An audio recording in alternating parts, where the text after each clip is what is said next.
Anyone with even a passing experience of navigating the streets of Ontario's capital city knows it's rough out there. Cars running red lights, speeding, tailgating, pedestrians dashing into the road at every turn, and of course the ongoing tensions between cyclists and motorized vehicles sharing the road. It's not only stressful, but also, too often, deadly. What's going on? Let's ask. Warren Wilson, he is an inspector with the Toronto Police Service Traffic Services Unit. Linda Rothman, assistant professor of public health at Ryerson University and an adjunct scientist at Sick Kids. Shoshana Sachs, assistant professor in the University of Toronto's Department of Civil and Mineral Engineering. Christine Wickens, independent scientist with the Institute for Mental Health Policy Research at CAMH, the Centre for Addiction and Mental Health. And Amanda O'Rourke, executive director with the nonprofit 880 Cities. And we've got a lot of expertise around this table today, and I'm delighted to say 5 fresh new voices on this program. None of you have been on this program before, right? No. Delighted to have you all here. Let us start. Sheldon, you want to bring this graphic up, and I'll describe this a bit for those listening on podcast. This is a map which basically shows the 416. This is the city of Toronto, and these are where the where the traffic deaths have happened in the city so far, and 2019 is not over yet. The purple dots are the motorcyclists. I don't know what color is that, salmon dots are the motorists, and the yellow dots, or greenish yellow dots, are pedestrians. And as we can see, for those of you who can see, there are way too many dots on this map. There are far too many fatalities on this map. I just want to go around the table here and get your sense of what we just saw there. Shoshana, you want to start us off? What's your view of what you just saw? I mean, it's a horrifying number of dots. Every single one of those represents a person. And we have to remember that much more than cars hit people, they hit things. So that's only a small part of that number of collisions happening in our city. So way too many collisions happening. Linda, 50 people have died so far this year, 30 of them pedestrians. When you see that map, what do you see? I also think about the cyclists that aren't on that map, but there probably hasn't been a cycling fatality yet this year. 0 so far this year. 0 so thankfully. far, yes. We've got an issue that all of us are here to talk about. We've got a city that was designed for car traffic, and now we've got a lot of people walking and cycling and biking and everything all over the city, and we need to figure out how to make things safe for everybody on the roadways. We do. Christine, your view. I look at it as a need to move forward and to figure out how to resolve the problem. So looking at it from really a multidisciplinary perspective. Warren Wilson, what do you see when you see that map? There's too many. We're working hard. We're doing really good things, but there's a lot more work to do. I see that it covers the whole city. It's overrepresented in some parts, like Scarborough, where we're having more, some to do with road design and other issues, but... People drive fast out yeah, there, too. they do. There's long gaps between where people can cross roads. The roads are more open, leads to faster driving and leads to bigger consequences, unfortunately. But I tell you, it also gives us a lot of information, and I look at it that way for our analysis of it. We're very strategic now in how we deploy our resources, and we use this kind of information. We started a campaign on pedestrian safety. A lot of the information we provided to the divisions that are going to be helping us out there doing enforcement get the information from these kinds of data. So it's just tragic, but it's part of the discussion is that it covers our whole city, and there's a lot. We will continue that discussion. Amanda, just before we get you to weigh in on this, I think everybody knows who the Toronto Police are. They know who U of T, Ryerson, Sick Kids, CAMH. They know these institutions. They may not know what 880 Cities is. So what is that? We're a nonprofit organization, and we believe that if you build a city that's great for an 8-year-old and an 80-year-old, you build a better city for everyone. So children and older adults are disproportionately negatively affected by poor road design. And of course, road safety is a really important topic for us. And I agree with my fellow panelists. This is far too many deaths on our streets. And all of these deaths are 100% preventable. So we must keep that in mind. Let me follow up on that. All of these deaths are preventable. Really? Yes. You believe that? That's what Vision Zero is all about. Mm-hmm. Vision Zero is a fundamentally different way of viewing traffic safety. and is saying that the aspiration to get to 0 deaths is achievable. And I think it's great that the city has initiated this new paradigm for our streets and a new way to approach it. But we want to see more action on actually getting those fatalities down, because what we're seeing is actually an increase, not even a leveling off, since we've initiated the program. Shoshana, we're obviously coming today from the biggest city in the country. Do we know whether or not other big cities in this country have things as bad as we apparently do here in Toronto? A lot of the other big cities in the country are way ahead of us on making different choices on how they use their space. Like my panelist said, all of this is preventable. And if we build our streets differently, we'll have less people getting hit by drivers. So we're making a choice to have our city be like this. We're making a choice in the way we have designed our city to work. Yeah, and the way we continue to design it. It's not just something that happened to us in the past, it's choices we're making right now.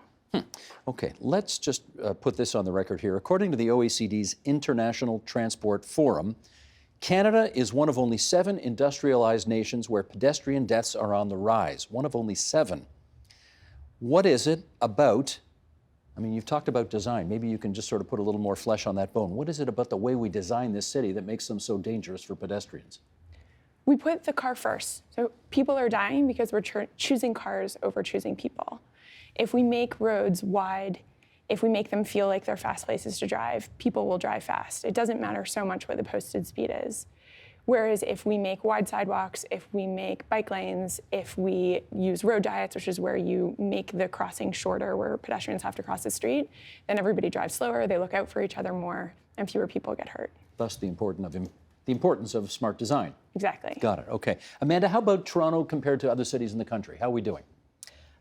Compared to other cities in the country, I mean, a lot of the big cities are experiencing similar trends where pedestrian fatalities are increasing. As Shoshana mentioned, it's a sort of combination of more people living in cities. So we have more people walking, cycling, riding transit, and driving than we've had ever before. And there's a lot more interaction between those different users. But our road design is very much focused on traffic flow. And when we say traffic flow, that's really car flow. So we've been prioritizing for the last 80 years the flow of car traffic and not prioritizing the most vulnerable road users, which are pedestrians and cyclists. Well, let me put it this way. We were not fortunate enough to have our city be designed 800 years ago like many European cities, which were not designed for car traffic, obviously. So how much does that put us behind the 8 ball in terms of trying to catch up to where they're at? Well, I think definitely North American cities have a predominant sort of car-focused infrastructure on their streets. You know, a lot of North American cities have highways running right through the middle of their downtowns, which is not what you see in a lot of European cities.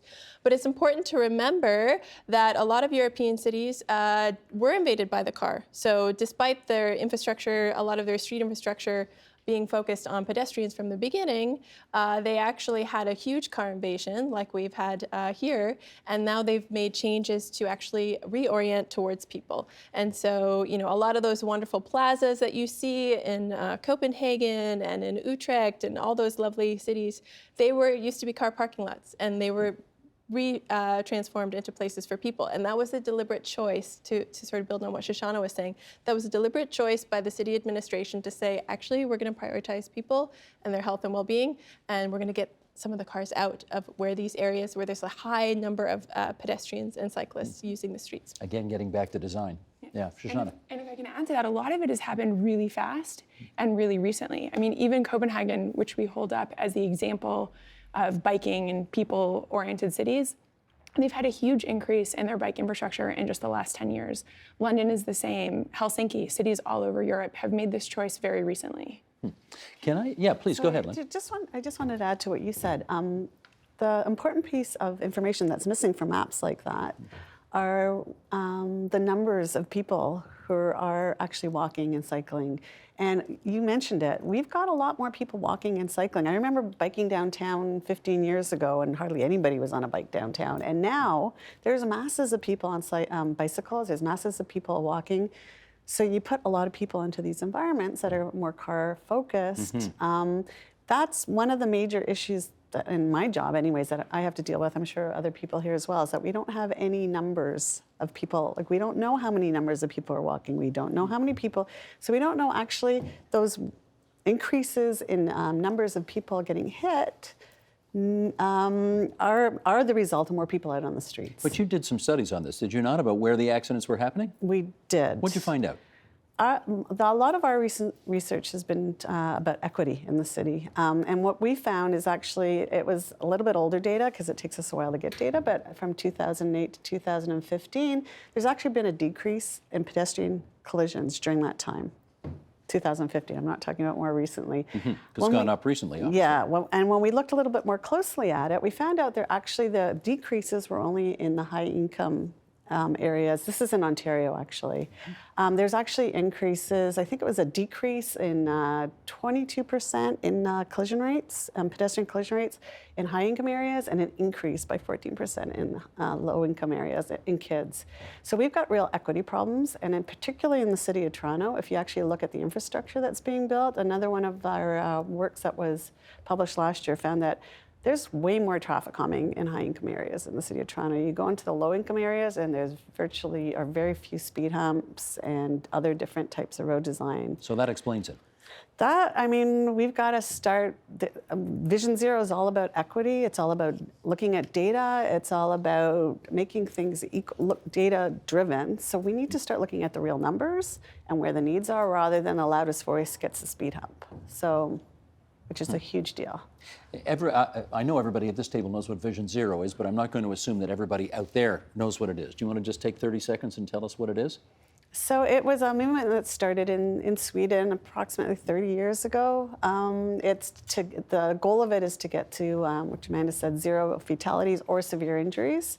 So rather than looking at all collisions, it's looking at the most severe end of the collisions. Other countries and other cities have adopted it and have had quite a bit of success with it. We're just at the beginning of the process right now. So I know we are seeing increases in pedestrian fatalities now, but we're just getting going on it. We're on Vision Zero 2.0 right now. A good part of it is looking at data and actually where the need is, rather than just a reactive kind of thing depending on the politics of the neighborhood or whatever. And also the other thing is they're really trying to be look at evidence-based things that actually we know that work, and trying to put those types of things into the infrastructure rather than just something that's convenient or cheap. I've got some evidence here I want to introduce. Sheldon, you want to put this up here? Let's show this video. This is, well, I think it speaks for itself. This is video of some rather aggressive road behavior right here in the capital city of Ontario. Do we have this that we can pop in? Here's somebody driving on the sidewalk. This guy is driving up on the sidewalk, on the grass, on the wrong way in the traffic. Get the license plate. Him too. You know, how typical is that? More typical than I think any of us would be comfortable with, for sure. That was weird. What we just saw, that's very weird. It was very weird. I tend to look at it perhaps a little bit differently than everyone else on the panel. So Go I ahead. think in many ways it's environmental. It's the design of the road there. Obviously, there's major congestion. I think this was around some construction that's going on in the city. But on top of that, I look at it in terms of the psychology of the driver. So often people are experiencing time urgency. So the idea that maybe we wouldn't do these kinds of things except that we're in a rush to get to a meeting or to pick up a child at daycare. Well, they clearly were not about to wait for things to kind of That's right. alleviate themselves, and so they just drove up on somebody's front lawn and on the sidewalk. Right, which is completely unacceptable. Right. So I tend to look and see, you know, what is it that's causing the driver to do this? And it's always, in my mind, an interplay of factors. So it is definitely the design, it's definitely the environment, it's traffic congestion, it's whatever else is going on in their lives. It could be a number of different person-related factors as well. Warren, the assumption is, and you can tell me if it's true, that Toronto drivers are the worst anywhere in the province because they are the most impatient, the most gridlocked, the most dealing with construction, the most of everything. Do you have empirical data that confirms that? Well, yeah, we do, and it's a big problem. And what we just saw is not uncommon.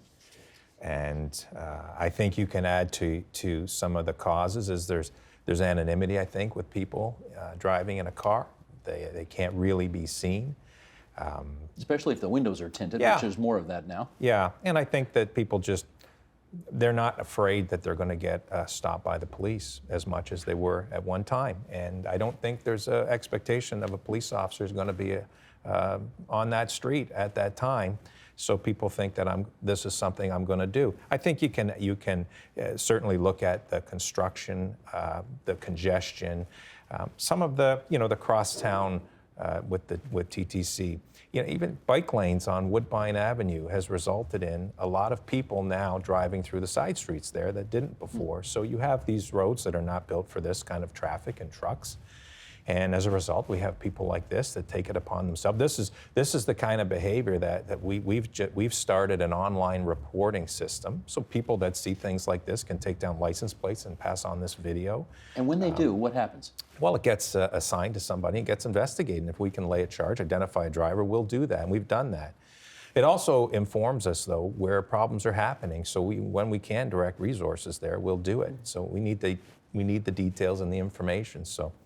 But yeah, it's stupid, it's dangerous, it's against the law, it's all of these things, and it happens a lot in Toronto. What's the craziest thing you ever saw? Geez, you should have told me you're going to ask me that. We don't rehearse this show in case you were curious. No, I mean, we see a lot of this drifting happening now, where people just they get together at a location and they it's almost like the old street racing, and they all stand in a circle, and then the car will accelerate and do these donuts, and you could wipe out a dozen people. That people are standing there and they put it online, and it's part of a fun thing to do now. So it's great. There's no shortage of My goodness. examples of people driving like that. How, Amanda, did this city become such an aggressive place for driving? Well, I think, the city is growing up. We've been very successful as a city to increase population density, and we've put in planning regulations that have incentivized people to move into the city. We're a growing population, but our streets are the same size that they were many years ago. So we have to be smarter with how we use our streets. We're not going to be knocking down buildings and stacking up streets like we did in the 1950s. I think we've learned from that. We know that when we build bigger streets, we just get more cars. So we have to be smarter with how we allocate space. And we know from cities around the world that the best way to improve mobility for everyone is to invest in better walking, better cycling, better public transit. When you're a city of this size, there's no way that you're actually going to move people, and that means people, not cars, more efficiently without making significant investments in all of those three. And there's no city in the world that has been able to improve congestion by focus on expanding wide roads like the size of the city of Toronto. I should ask you, Shoshana, the same question. What's your view as to why there are so many, I don't know if they're awful drivers, but they're certainly very aggressive drivers in this city? What's your theory on that? I agree that there are a lot of people who are frustrated. We have some of the worst traffic in North America, and sitting in traffic is a stressful and unpleasant experience for everybody involved. But I think we have to ask, why do we have so much traffic? And it's because we have lots of people who need to travel, and at the moment, not that many options for them. And we've been talking for about a decade in this region, what should we do? Are we going to build more heavy rail transit? Are we going to do more surface street transit like the King Street pilot, or dedicated bus lanes? Are we going to do more bike lanes? And we've talked for a really long time. And the question is now, what are we actually going to do, and what are we going to do in the next 10 years? We're going to build heavy rail transit, it looks like, but what else are we going to do? Or how are we going to reallocate our streets? How are we going to make sure that we're giving people as much opportunities to move? And if the people who are willing to travel by public transit and by bike, which is a lot of people right now who want to but don't have the option, if they can make the switch, it'll be better for everybody, including the drivers. And the last thing a driver wants to do is stuck in traffic behind 5 bicyclists who have to be in cars because they have no other choice. Christine, I want to bring the behavioral angle into this. If we were shopping, and if my shopping cart hit yours by accident, you and I would both apologize to each other, because we're Canadians, and that's what you do when you're Canadian. Even if you're at fault, you apologize. Even if you're not at fault, you apologize. If we were on the road and I were to cut you off, well, you wouldn't because you're such a nice person, but there's every possibility that the person that I did that to would flip me the bird or give me the finger or whatever you want to say. Why such different reactions considering the different circumstances? Again, I think part of it comes from anonymity, the idea that you're not going to be seen somewhere else, so you don't have a boss or a friend or a parent looking over your shoulder and watching how you respond to this kind of potentially negative event on the road, so you react very badly. I think part of it too is that we always make the assumption in the car that it's deliberate or it's negligent. And very rarely do we stop for a moment, take a moment and think about what else could have caused that event. So perhaps it was a child in the backseat of the car who suddenly got out of their seatbelt. Perhaps there was a tire blowout on the opposite side of the car that we couldn't see. So it's possible. Maybe they just made a mistake. Maybe they just made a mistake. And of course, we often look at our own behavior and we know that we don't drive that way all the time. If we've made a mistake, we can think about how we are normally, what kinds of good people we are. But we don't know that about the other driver. And we assume that the other driver is negligent, they've done it on purpose, without thinking that maybe they just made a mistake in that moment too. Go ahead, Lindy. I'm just thinking also, I mean, we're being very siloed in this conversation in the sense that a driver is a pedestrian's a driver, a cyclist is sometimes a pedestrian and sometimes a driver. We're talking a lot of the time about the same people. So we need to capitalize on that somehow. And I'm not really sure how to do it. You may have some better ideas, but that driver probably walked their kid to the park yesterday. So it's not like, I mean, some people only drive, but I don't think everybody only drives. But they're not wearing two hats at the same time. When they're behind the wheel of a car, they are a driver. That's right. You're in a different mindset and a different level of defensiveness or offensiveness when you're driving as opposed to walking or cycling or whatever. I see, Christine, with a lot of the new cars, they've got all sorts of, cameras that look out the back, cameras that look around the side. There are all sorts of extras. They're supposed to be safety features that presumably would allow you to have fewer accidents if you availed yourself of those new pieces of technology. Do you think that's going to be the impact of this? That's an important question. So a lot of researchers now are looking at the impact of all the bells and whistles in the car and seeing if that could potentially be distracting you from the world around you. And that's an important question. So are all the bells and whistles and the buttons, are you no longer paying attention to the road, or maybe you're lulled into a false sense of comfort when you really should be paying much more attention to the things around you? Amanda, how about things like apps on your phone that help you avoid lots of traffic? Are they good or bad for this conversation? Well, before I answer that, I just wanted to pick up on the mistakes piece, and I want to highlight the fact that human error is a fundamental part of the principles of Vision Zero. So recognizing that people make mistakes is a big part of this idea that we can actually prevent all of the deaths on our streets. And so a safe systems approach, which is what Vision Zero is about, is setting up a system where if someone does make a mistake, first of all, creating a design that prevents dangerous driving behavior to begin with, and then when a mistake happens, actually reducing the chance that it will result in death or catastrophic events.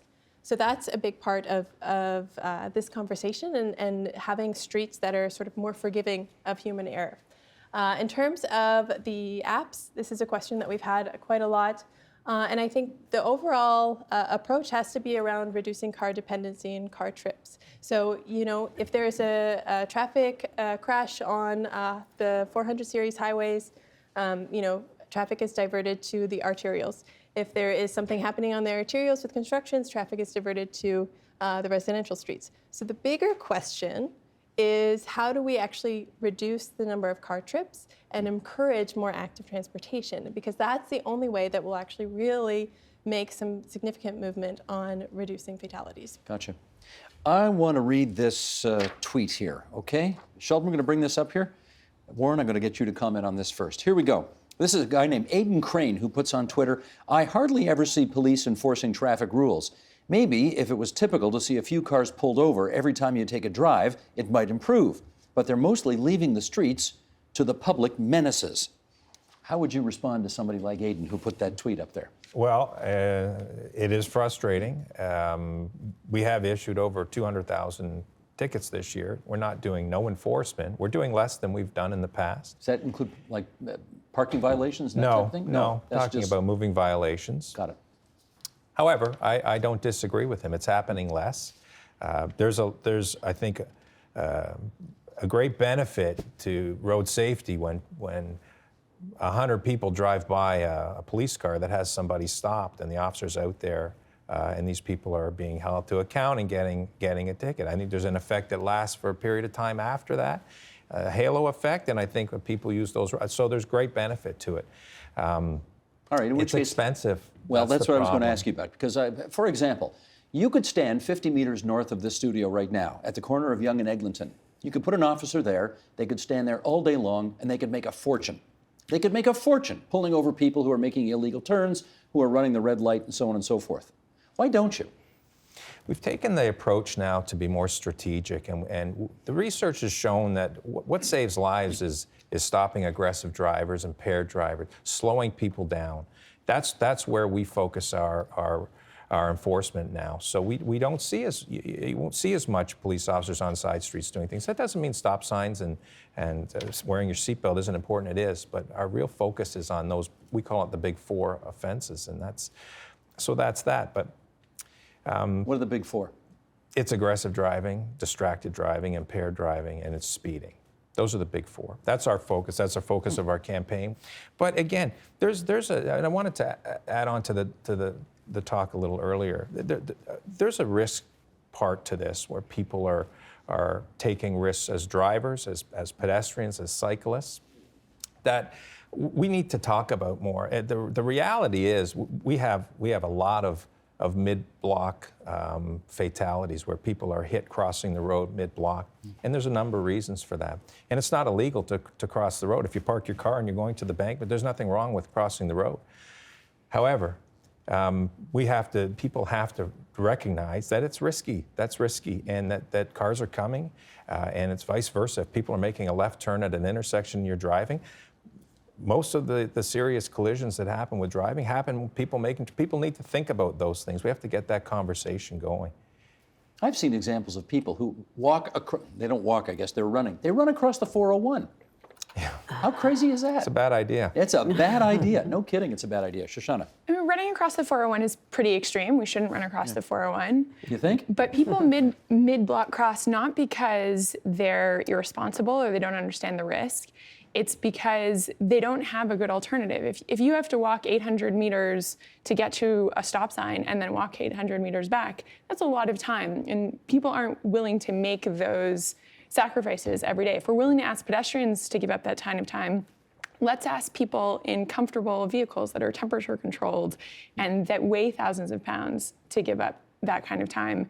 And I'm a little bit uncomfortable with saying, everybody has to be more aware, pedestrians, cyclists, and drivers. I mean, yes, I teach my 4-year-old son, you need to look before you cross the street, you need to be careful. But he's soft, and if he gets hit by a really big car, the car was hard. So the people driving the dangerous machines that can kill people have a lot more responsibility than the 4-year-olds who are learning how to be safe in a city. And we shouldn't put that responsibility on humans. It should be the default that it's safe, not the thing that we have to guard against. We've heard some conversation here. Linda, I'll go to you first on this, on Vision Zero 2.0. It's kind of rebooted Vision Zero plan for the city. Lowering speed limits on some roads, crossing guards at some intersections, more red light cameras at some intersections, other changes as well. What impact do you think this is going to have? Well, there's a lot going on right now. And I do have to be somewhat supportive of the city because there is a lot going on right now. And they're actually making some really important changes. I mean, again, we're not seeing the effects quite yet, but hopefully soon. We recently looked at the reduction of speed limits in the local roadways in the downtown core from 40 to 30, and we found a huge impact on the number of collisions. I think it was a reduction of 27% in collisions after lowering the speeds on local roads. Just by 10 kilometers an hour. Yeah, and not even changing the roadway design, we were surprised actually. We were quite surprised. The other thing is local roads are not where the really severe collisions are happening. So the city is talking about, and I think they're going to be enacting it soon, lowering the speeds on some of the most of the arterials in the city core as well, from 50 and 60 down to 40 or whatever it is they're doing. So the speeding thing is something that we're seeing great effect. Automated speed enforcement is starting near school soon, I think in December. so the focus on speed, I think, is super important. And I do think it will be effective in reducing collisions. Christine, your view on the changes that I just suggested a moment ago and what impact they might have? I'm hopeful. I'd like to see these, I'm looking forward to seeing these introduced. And I think it's important that we monitor the improvement over a period of time, so not just over the short term, but over the long term. And I would make that same comment about the 110 speed limit on the Ontario highways, that we look at it not just over the short term, but over the longer term to see what kind of impact that's having. Warren Wilson, your view of more red light cameras, Oh, I'm a big proponent. crossing guards, Yeah. et cetera? Well, certainly red light cameras, Vision Zero, they've doubled it. There will be 300, I think, by the end of next year. The city decides where to have them operating, and it's quite strategic in how they do it in these high collision intersections. And it's only an administrative fine, but it's a deterrent. There's consequences. I think it's effective. We also spoke a little bit about automated speed enforcement, so I think there's an opportunity again there. It's the challenge for law enforcement is it's very expensive to put police officers out to write tickets. So we need to leverage technology, and we need to be strategic how we do it. But we have competing priorities all the time in law enforcement, just like everybody does. And unfortunately, enforcement sometimes doesn't get done when it should have. Linda, if someone wants to have a crosswalk put in their neighborhood or speed bumps put on the roads, how easy or hard is it to do that? So traditionally, what happens is somebody makes a call in, whether it's a parent or a city, like a city official of some kind.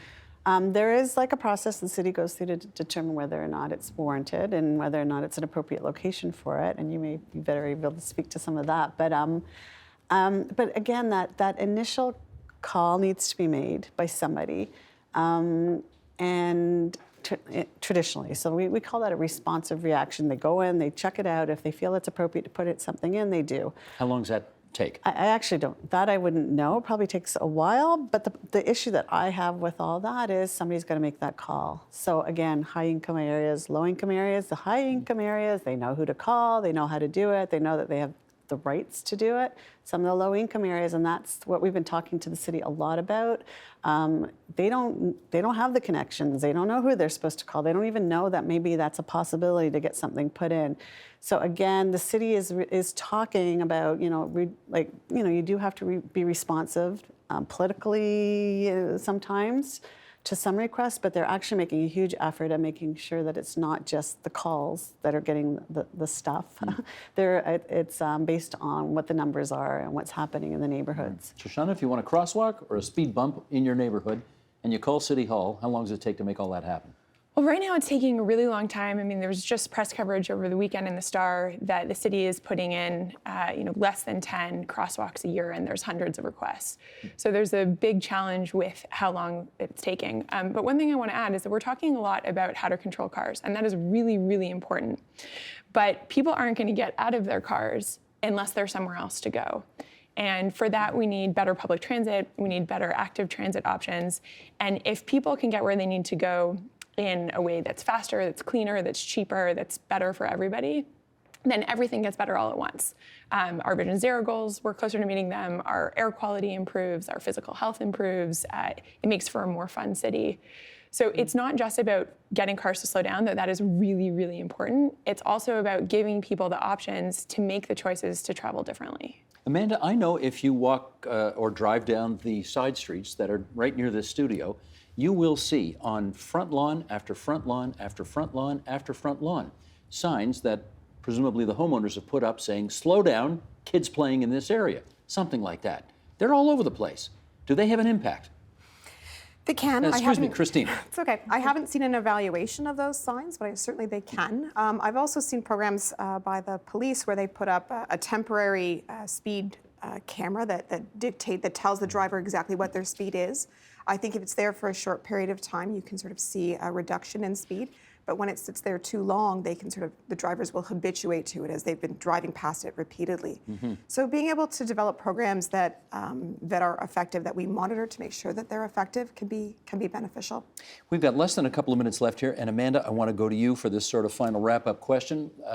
We are all in a city right now that was built for cars, and In many parts of this city, driving a car is still the easiest way to get around. Maybe not at King and Bay at 5:30 in the afternoon, but certainly in some parts of Etobicoke, Scarborough, North York, even East York. It's very easy to drive around this city in a car. Still, are all of the incidents that we've been talking about today just part of the growing pains of a city that's still trying to figure out how to make it all work? I think yes, but we know the solutions to actually make progress on this. So I think Vision Zero and traffic fatalities, at the end of the day, this is about deciding who gets to live and who gets to die on our streets. And children, older adults, economically marginalized populations are disproportionately negatively affected by a road design that prioritizes car movement. So ultimately, we need to make these choices that focus on equity, like my fellow panelist was talking about, and really making pedestrian, cycling, and transit infrastructure irresistible so that people can make that choice and feel comfortable on our streets. I would love to reconvene this group next year at the same time and show a map that had a whole lot fewer dots on it, apropos of how we started this conversation. Let's hope. Good of all of you to come into TVO tonight and help us out with this. Thanks so much. Thank you. Thank you.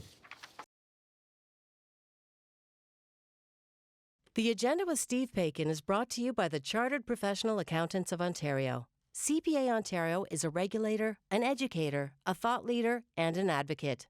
We protect the public. We advance our profession. We guide our CPAs. We are CPA Ontario. And by viewers like you. Thank you.